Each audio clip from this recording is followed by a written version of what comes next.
Today, I will show you a horror, thriller sci-fi film from 2015 titled The Resort. Spoilers ahead. In a world recovering from a zombie pandemic that led to 2 billion deaths, there is a facility called The Resort, which offers a luxury vacation and a special park where guests can shoot the world's remaining zombies for sport. Its CEO, Valerie Wilton, is the target of constant controversy and protest because of the potential outbreak her resort could cause, especially since the place is right next to the camps run by Hope for You, a charity organization. Our protagonist is Melanie Gibbs, a young woman who is currently going to meetings with an outbreak survivor support group to cope with her father's death. Someone in this group shares their experience with the resort and vouched for it, so now Melanie wants to visit it too. She shares the idea with her boyfriend and former soldier, Lewis Evans, who is surprised at first but still agrees to go with her. A few days later, they arrive at the resort's lounge, where we meet the rest of the guests. There is a group of middle-aged businessmen, Jack and Alfie, two gamer teenagers, and Sadie, a young woman whose fiancé didn't show up for the wedding. While they wait for the boats to be ready, Melanie and Lewis see a little girl through the window who belongs to the refugee camp. Melanie still can't believe there's such a problem. They reach the island by boat, then they ride in jeeps to get to the resort itself. Getting in the cars with them is the last guest, Archer, a quiet veteran. After being shown around the facilities, the group is taken to orientation, which entails a shooting range. Alfie and Jack shoot as if it was a video game, but Melanie has never shot a weapon before, so Lewis teaches her. When night falls, all guests are invited to a party by the swimming pool, where Valerie shows up to give a welcome speech while a chained zombie stands behind her. Archer doesn't stay to hear the speech though, because he notices Sadie sneaking out and decides to follow her. He sees her breaking into a control room where Sadie accesses the security system and downloads some information on a USB stick. The next morning, Melanie sees the zombie from the party being dragged out of the main building, which starts affecting her opinion of them. Meanwhile, the Result engineers find 3 corrupt files in the system but are afraid to tell Valerie, so they decide to clean them themselves without raising alarm.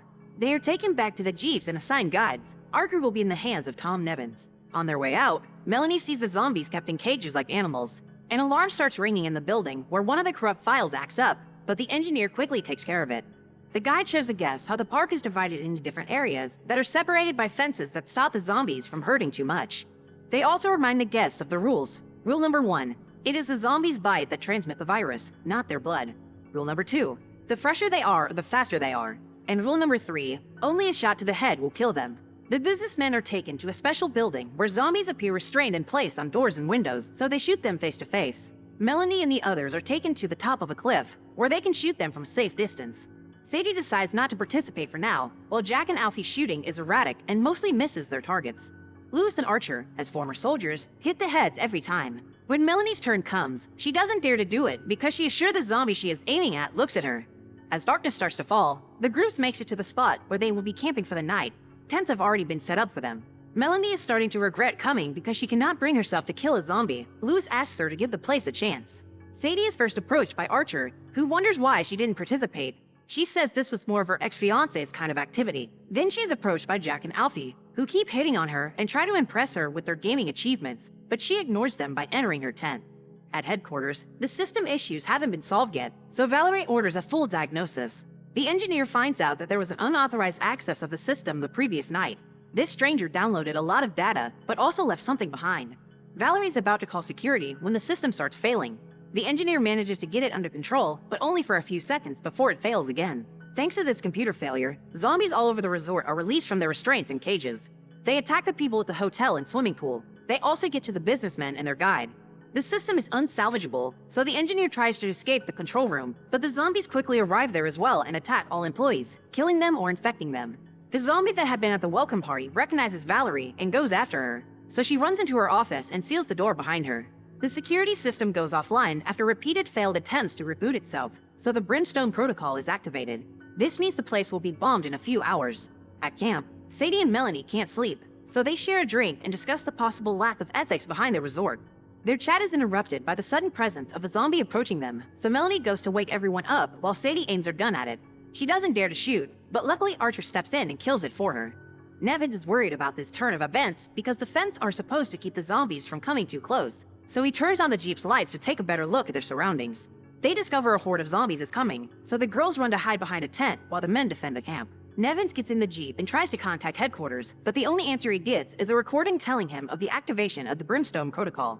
As he tries to start the car with no luck, Archer runs out of ammo. Melanie runs into a tent to get him a magazine and is jumped on by a zombie, but Sadie pushes it off and helps Melanie reach the jeep. tossing the magazine to Archer on their way. Nevins is jumped on too when he gets out of the car, but he also pushes the zombie off and climbs on the top of the Jeep with the other guests.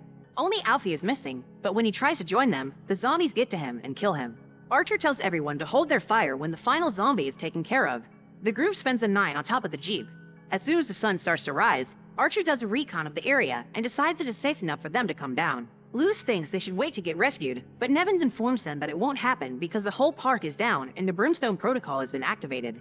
Archer wants to leave and try to catch a boat, and Nevin thinks it is impossible for him to make it on time. But when Melanie mentions the possibility of a quicker road, Nevins retrieves a map of the park and finds a route that may help them save time. The group decides to follow Archer to the docks, and before leaving, a morning Jack covers Alfie's face with his jacket and takes his bracelet. While the group makes their way through the park, Melanie tries to comfort Lewis, who feels unsettled because of the current situation bringing back war memories. Sadie shows sympathy for Jack, trying to befriend him to make up for not getting off to the best start.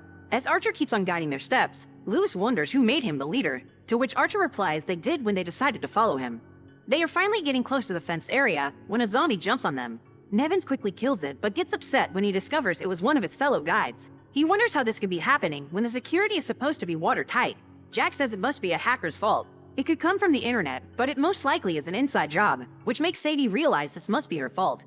When they make it to the fence, they find a Jeep has crashed into it and is blocking the door. To cross it, they must go in one at a time and squeeze their bodies between the Jeep and the fence. Another horde of zombies suddenly appears, so Archer and Nevin stay a couple of steps behind to shoot them, while the rest of the group crosses the fence. There is a zombie inside the wrecked Jeep that suddenly wakes up and tries to bite Melanie, but Sadie kills it, giving Lewis the chance to take the gun that was inside the car and help with the defense.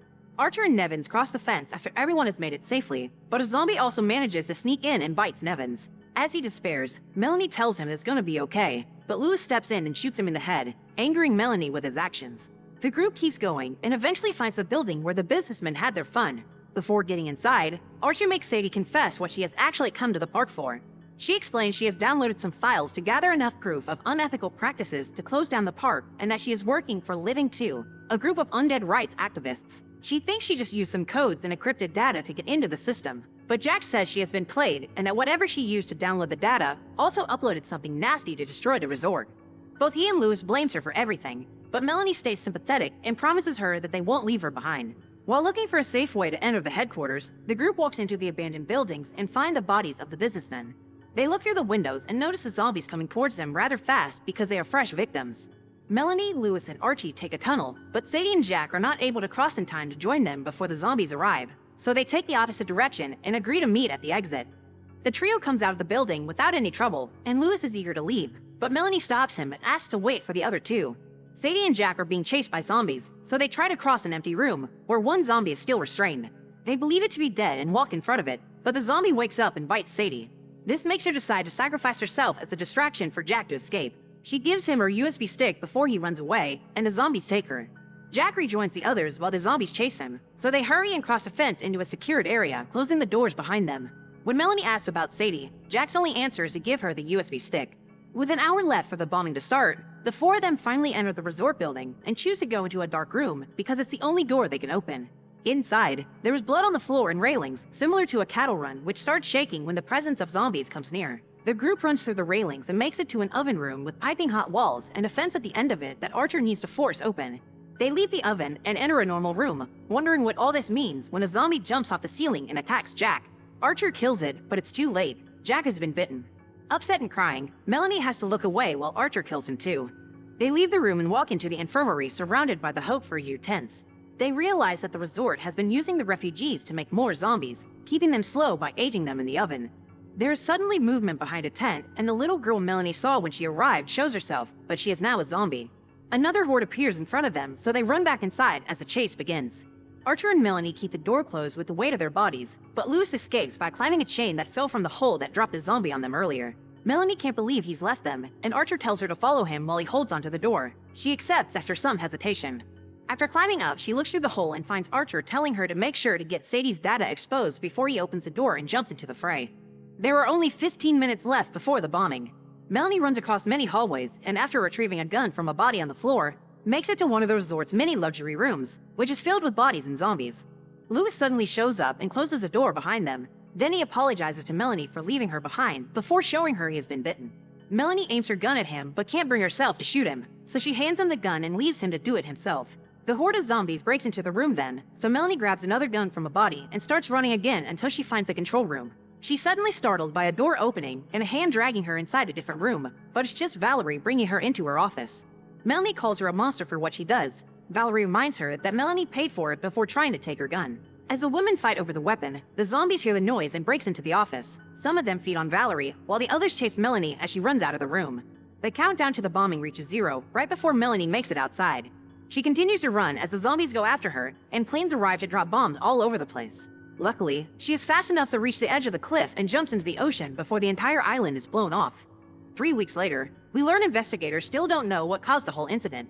Melanie has survived and now appears on TV, revealing all the information Sadie gathered. It turns out she isn't the only survivor though. Archer has also escaped and watches her proudly on the screen. As a news reporter comments on the latest developments of the Resort case, a horde of zombies comes out of the sea at the Resort's beach, ending the transmission. Make sure to subscribe and turn on notifications so you can watch more videos like this. Thanks for watching.